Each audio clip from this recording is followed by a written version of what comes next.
tabung haji, kumpul wang untuk pergi Mekah, rugi 10 bilion ringgit.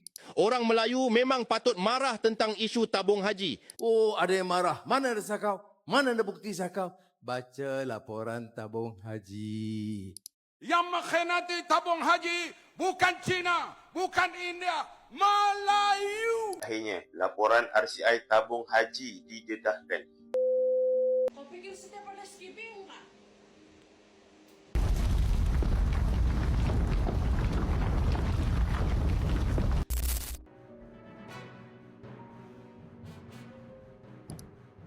Korang perasan tak? Sejak kebelakangan ni, nama tabung haji memang tengah hangat diperkatakan. Semuanya berpunca daripada pelaburan dalam syarikat e-fishery dari Indonesia yang kini mencetuskan pelbagai persoalan. Ramai yang mula tertanya-tanya, macam mana pelaburan ni boleh berlaku? Adakah semua penilaian risiko dah dibuat dengan betul sebelum keputusan diambil? Bila isu macam ni timbul, memang media sosial terus dibanjiri dengan macam-macam dakwaan. Ada yang terus mengaitkan nama pemimpin negara termasuk Perdana Menteri Malaysia, Datuk Seri Anwar Ibrahim. Tapi setakat hari ini, belum ada bukti rasmi yang menunjukkan beliau terlibat secara langsung dalam keputusan pelaburan tersebut.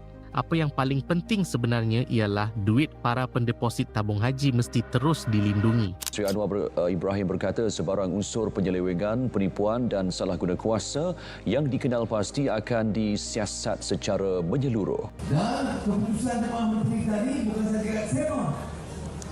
Orang yang bertanggungjawab yang menyebabkan kerugian dan penipuan salah guna kuasa akan disiasat oleh PDRM, Polis, SPRM, AMLA, Bank Negara, semua akan siasat. Dan kalau ada bukti dakwa, dia masuk mahkamah dan dia masuk penjara kalau salah. Itu aturan negara ini. Orang Melayu memang patut marah tentang isu tabung haji, tetapi jangan marah kepada pihak yang cuba memulihkannya. Marahlah kepada mereka yang sanggup menggunakan nama Islam, ibadah haji dan duit pendeposit untuk menipu orang Melayu demi mendapatkan kuasa. Masih ingat zaman Muafakat Nasional? Ketika UMNO dan PAS berpeluk di atas pentas dan melaungkan penyatuan ummah, antara tuduhan paling besar yang mereka bawa ialah kononnya Kerajaan Pakatan Harapan menjual aset tabung haji kepada orang bukan Islam. Mereka sebut nama Lim Guan Eng. Mereka serang Mujahid Yusof Rawah. Mereka mahu orang Melayu percaya bahawa harta umat Islam telah diserahkan kepada DAP. Sedangkan aset tersebut dipindahkan kepada syarikat milik penuh Kerajaan Malaysia melalui Menteri Kewangan diperbadankan. Bukan milik Lim Guan Eng, bukan milik DAP, bukan milik mana-mana individu bukan Islam. Malah pada tahun 2020, Kerajaan PNBN di bawah Muhyiddin Yassin sendiri menjawab di Parlimen bahawa aset tabung haji tidak dijual kepada syarikat bukan Islam dan tabung haji tidak dikawal oleh orang bukan Islam. Kerajaan yang disokong UMNO dan PAS sendiri mengakui bahawa cerita itu tidak benar. Tetapi pada waktu itu fitnah sudah pun tersebar. Ashraf Wajdi yang ketika itu Ketua Pemuda UMNO berdepan tindakan saman daripada Mujahid berhubung kenyataannya mengenai penjualan saham tabung haji. Akhirnya, kenyataan tersebut ditarik balik dan kes itu diselesaikan melalui persetujuan di mahkamah. Bagi PAS pula, Ahmad Dusuki Abdul Rani mendakwa aset dan hotel tabung haji dijual kepada bukan Islam. Apabila Mujahid menyifatkan dakwaan itu sebagai dusta, Ahmad Dusuki menyaman Mujahid. Namun samannya ditolak oleh mahkamah dan akhirnya dia tarik balik rayuan dan diperintahkan bayar kos RM23,000. Lebih penting, dalam perbicaraan itu, Ahmad Dusuki sendiri bersetuju bahawa hotel tabung haji tidak dijual kepada orang bukan Islam. Jadi fikir baik-baik. Di luar mahkamah, mereka menjerit bahawa harta umat Islam telah dijual kepada bukan Islam. Tetapi apabila masuk mahkamah, cerita itu tidak dapat dipertahankan. Malangnya, kerosakan sudah berlaku. Berapa ramai orang Melayu sudah termakan fitnah itu? Berapa ramai sudah membenci Pakatan Harapan kerana cerita yang tidak benar? Berapa ramai pendeposit dibuat takut seolah-olah simpanan mereka telah diserahkan kepada orang bukan Islam? UMNO dan PAS selalu berbangga mengatakan merekalah pembawa suara Melayu dan Islam. Pada masa yang sama, mereka tidak berhenti menggambarkan Pakatan Harapan sebagai gabungan yang didominasi kaum Cina dan dikawal oleh DAP. Fitnah mengenai tabung haji sangat berguna untuk membina persepsi itu. Mereka mahu orang Melayu percaya bahawa PH tidak menjaga Islam, bahawa pemimpin Melayu dalam PH tunduk kepada DAP dan bahawa harta umat Islam boleh diserahkan kepada bukan Islam. apabila pembohongan seperti ini diulang berkali-kali. Sebahagian orang Melayu jauh dengan PH. Bukan kerana mereka sudah menilai semua fakta, tetapi kerana mereka telah ditakutkan dengan cerita tentang agama dan kaum. Inilah jahatnya budaya fitnah. Fitnah bukan sekadar merosakkan nama seseorang. Fitnah memecahkan masyarakat, menanam kebencian dan menyebabkan rakyat membuat keputusan berdasarkan pembohongan. Sebab itulah Islam melarang keras budaya memfitnah. Tetapi mereka yang mendakwa membawa suara Melayu Islam sanggup menggunakan fitnah apabila ia menguntungkan politik mereka. Inilah jahatnya permainan politik UMNO dan PAS. Mereka bukan sekadar serang parti lawan. Mereka gunakan Islam, ibadah haji dan duit simpanan mak ayah kita untuk menanam ketakutan dan kebencian dalam kalangan orang Melayu. Kemudian cakap Melayu tak sokong Pakatan Harapan. Yalah, nak sokong bagaimana kalau fitnah yang mereka bawa bagi pengaruh tak baik. Dulu Muafakat Nasional. Hari ini mereka berpakat lagi di Johor sudah. Sekarang di Negeri Sembilan dan mungkin dibawa ke Putrajaya. PAS berpakat dengan UMNO untuk tumbangkan Pakatan Harapan yang telah pulihkan aset tabung haji. Sekarang, laporan Suruhanjaya Siasatan Diraja Tabung Haji pula akan didedahkan kepada rakyat. Bagus, dedahkan laporan itu sepenuhnya. Biar laporan rasmi itu bercakap. Biar orang Melayu menilai sendiri siapa yang benar-benar menyelamatkan tabung haji dan siapa yang merosakkannya.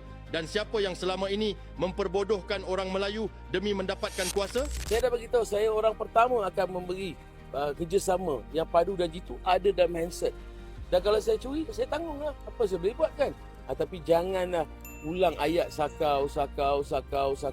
Tapi tak ada pun ada tindakan. Jadi kalau saya nak jadi kambing hitam, kerana demi parti keramat saya, kerana rukun Islam yang kelima, silakan. Saya di sini kambing hitam, sana saya ada unta, 15 ekor unta, 17 ekor unta di syurga esok. Sebab saya tak ada buat apa. Saya buat kerja kebajikannya.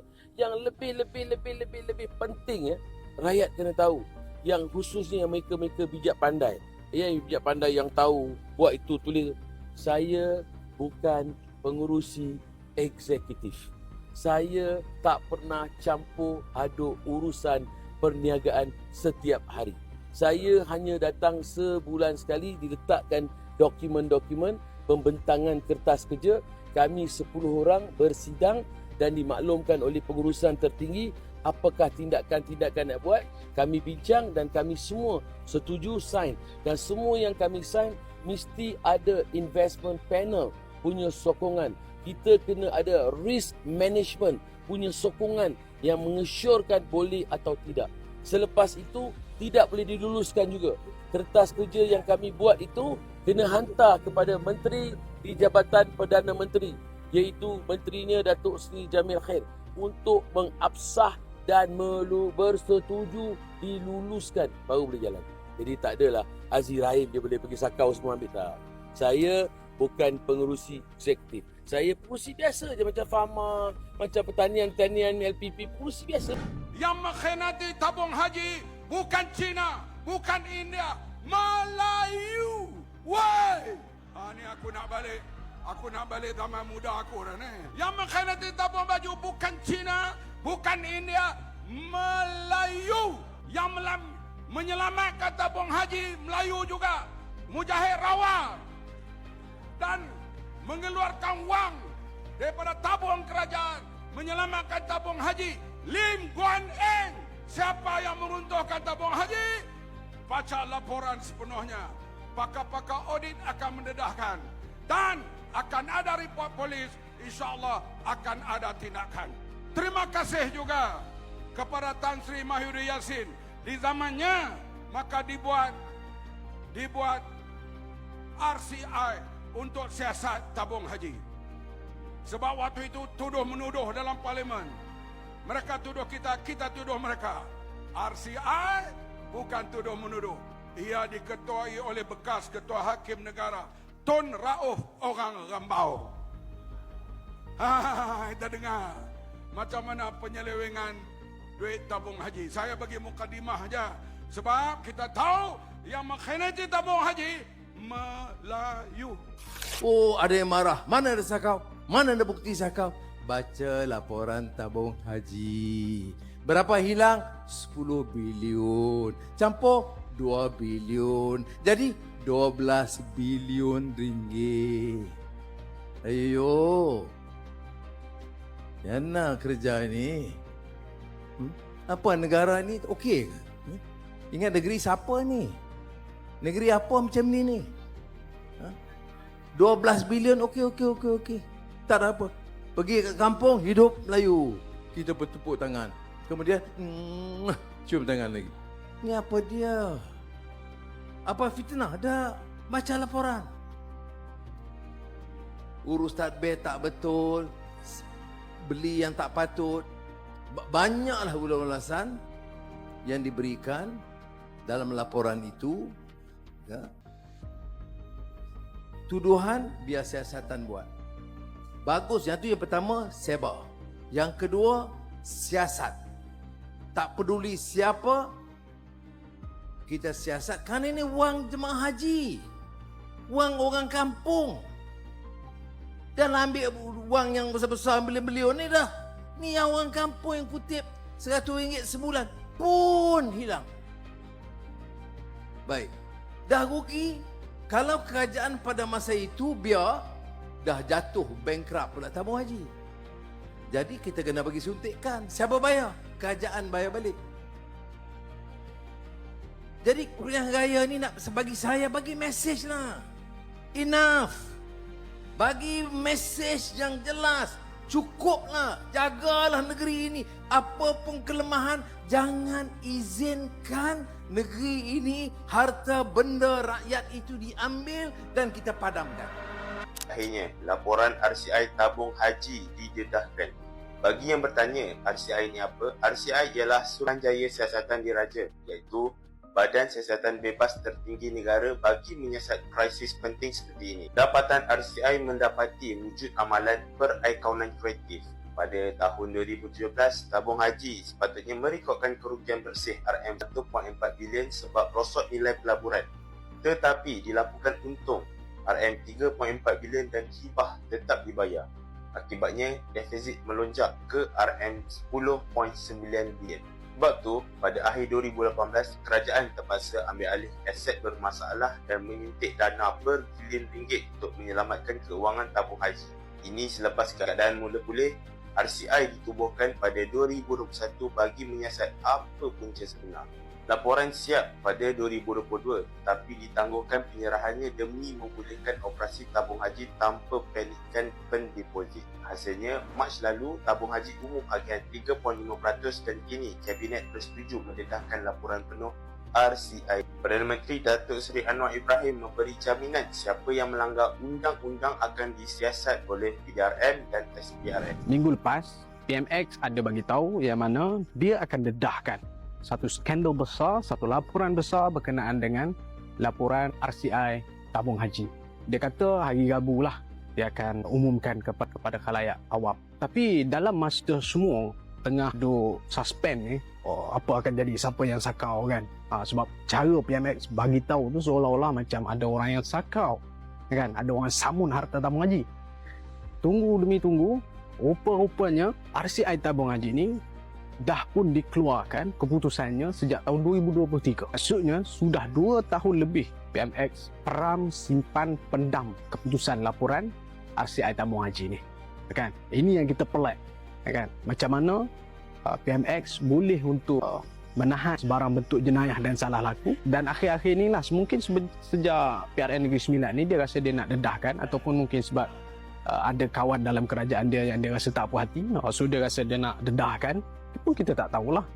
Tapi itu yang kita pelik. Dan hari ni tuan-tuan, laporan RCI tabung haji dah pun keluar. Bila keluar tuan-tuan, ini yang peliknya saya nak share dengan tuan-tuan ni. Bila keluar, kita ingatkan adalah orang yang akan disabitkan kesalahan ataupun akan adalah pihak yang akan didakwa di mahkamah. Rupa-rupanya setakat hari ini kita tengok laporan 250 muka surat itu, kalau ada yang sakau, saya nak minta tolong PMX bawa dakwa mereka semua ke muka pengadilan. Sudah 2 tahun lebih PMX do hole kan. Bawa je lah. Tak payahlah memekik sakau ni, kan? Kami pun nak tengok juga siapa yang sakau PMX. Tabung haji kumpul wang untuk pergi Mekah, rugi 10 bilion ringgit. See? Why? Sebab pengurusan, sebab salah guna kuasa, Sebab meletakkan orang yang tidak amanah. Anak-anak harus tahu. Yang bayar kita sekarang. Itu berlaku sejak 2014. Gubernur Bank Negara dah bagi amaran. Tak jalan. 2017 bagi amaran. Tak jalan. 2018 selingkuh.